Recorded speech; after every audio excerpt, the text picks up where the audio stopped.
In this video, I'm taking you to 5 hidden gems of Istanbul no one talks about.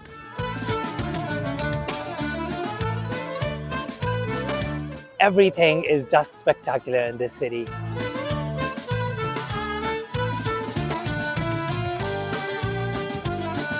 You have to pay them a little bit to come up to the rooftop at this time, but totally worth it.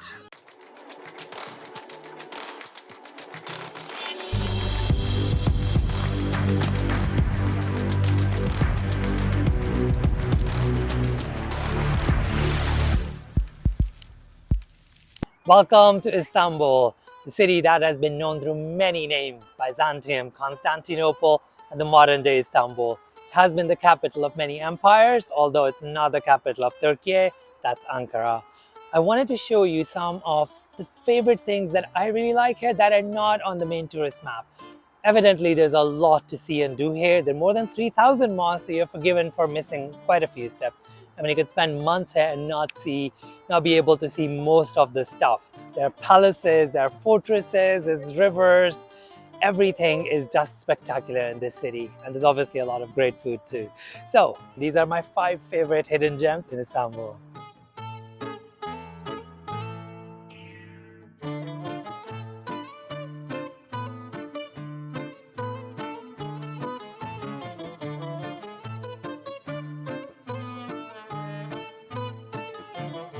Number 1 on this list is the Otagtepe Park. This is the only place we will visit on the Asian side.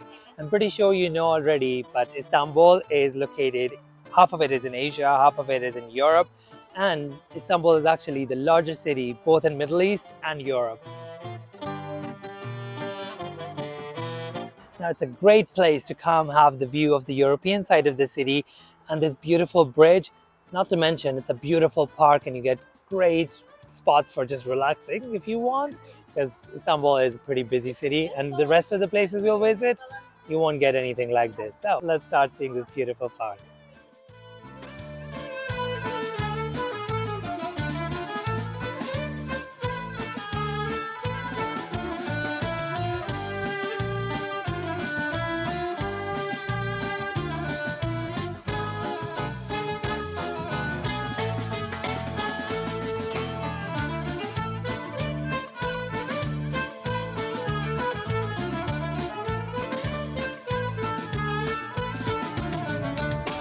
It is a beautiful day to spend in the park. There's a little bit of clouds which make it perfect to stay here, because otherwise Istanbul is really hot today.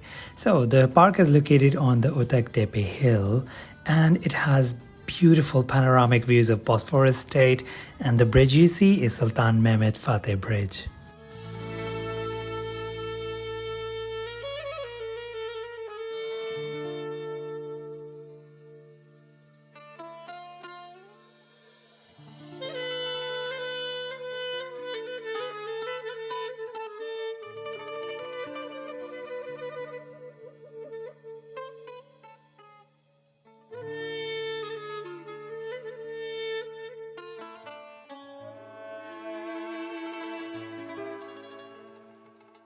Right next to the park, I am at Anatolian Fortress. It's quite small. There's nothing special about it, considering there are so many on the European and Asian side. But I would recommend coming here because you get to have an amazing view, not only of the bridge, but also of the Rumeli Fortress. And you can sit here, watch all these ships, big and small, go by while you sip your coffee or your drink. They have some cute little coffee places here. Let's go see what this place looks like before we move on to our next stop.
Istanbul is a city of mosques, and there are more than 3,200 of them here. Now, there are so many of those beautiful mosques that everyone mentions, the Blue Mosque, Hagia Sophia, etc., etc. But no one mentions this little mosque. This is called Küçük Hagia Sophia, or the Little Hagia Sophia. And it is amazing because if you come here, it will seem really familiar to you, because this is the blueprint for the actual Hagia Sophia. It started its life as the Church of St. Bacchus and St. Sergio, and it was built by Emperors Justinian and his wife Theodora, which was later converted into a mosque. But if you walk around, you will get to see that it is essentially a miniature copy of Hagia Sophia, which I find really interesting. There's not a lot of people here, so you can enjoy the place to yourself. Let me take you inside and show you a bit more.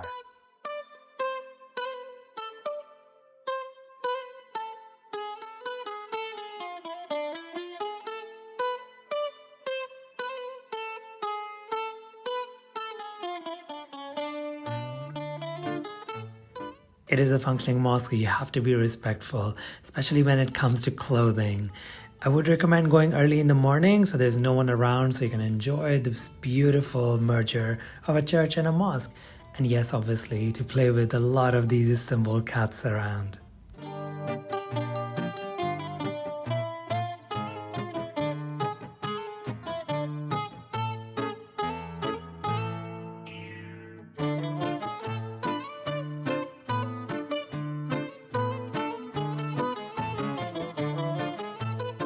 Visiting a bathhouse or a hammam is a must-do in Istanbul. This is one thing you cannot miss. So my favorite is this place called Çemberlitaş Hamamı, and I really like this place because I visited it on my first tour to Istanbul. That was 6-7 years ago, and I'm still in love with this place. It's really nice. It's become a bit more touristy after a few vloggers came, but it's still nice, and it's not as expensive, so it's also pretty central to the old part of the town. Now, it was built by Mimar Sinan, who is the architect who shaped most of Istanbul and a lot of the Ottoman Empire. He is what Haussmann is to Paris. He's really important, and this one was built by him. So that's another good point here. Now, a few things about coming to the hammam.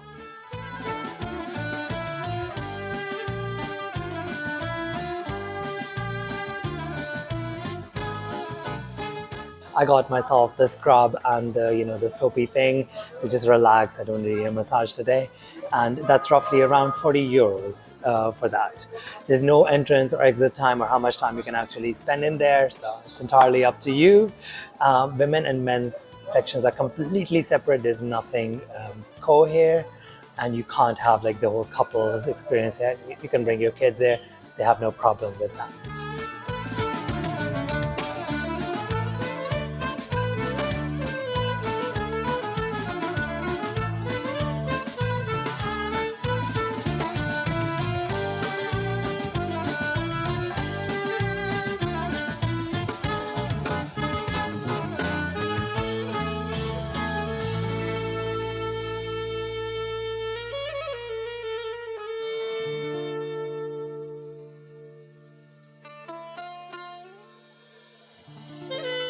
So it's not just a hammam, by the way. They also have a barber, you can also do your nails, blah, blah, blah.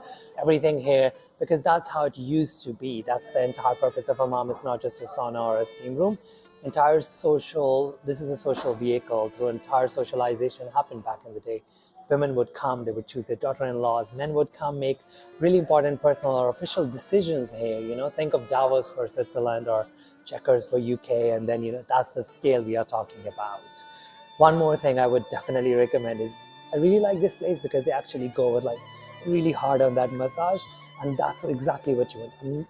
I'm gonna show you, you're not gonna like it on the day, but you will feel amazing next day. So if you do it, do let me know what you think.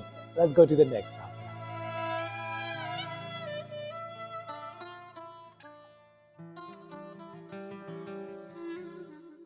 My next spot is Büyük Valide Han. It is actually the largest serai, and it was built by Kösem, who is the mother of Sultan Murad.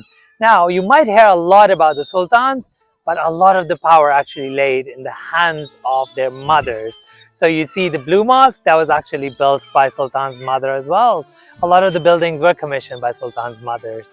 And this was the biggest to accommodate the flourishing trade at the time. Now, the reason I brought you here is not just the Sarai, but the view from its rooftop, because you get to see 1, 2, 3, 4 of the most beautiful mosques here, especially at the sunset time. And this is one place you just absolutely cannot miss. A little secret, you have to pay them a little bit to come up to the rooftop at this time, but totally worth it. Let me show you what I mean.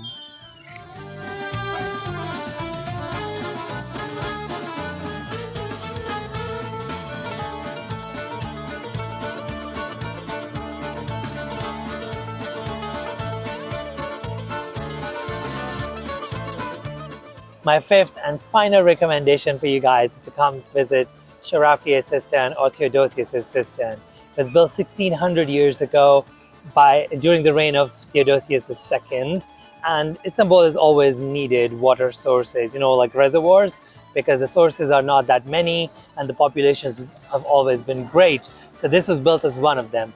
Now, the most famous one is Basilica Cistern, and this gets overlooked, but this has a serious surprise. It is fitted with projectors, so you can enjoy the light show, which is the oldest building. This is the oldest building where that system has been installed, and it is absolutely mind-blowing. Last 10 minutes with the same concept of Byzantium, Constantinople, and Istanbul of modern Turkey. Now, this is also the only place where you'll need to buy a 150 lira ticket, but honestly, it's seriously worth it. They also do parties and shows here. Honestly, this is one place I would not mind partying. I would actually enjoy it because it's just so engaging. It's so amazing. I really loved it.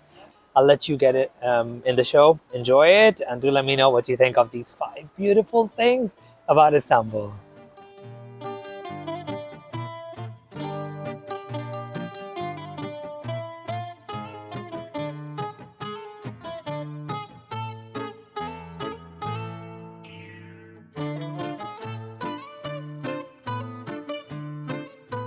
If you want to find out more travel secrets, hidden gems, and beautiful places, don't forget to hit that subscribe button.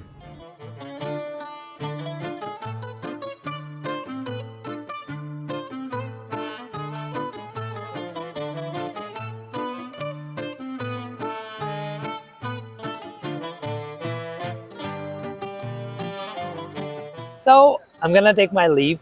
Before I go, I also want to give you a little recommendation if you're interested in the history.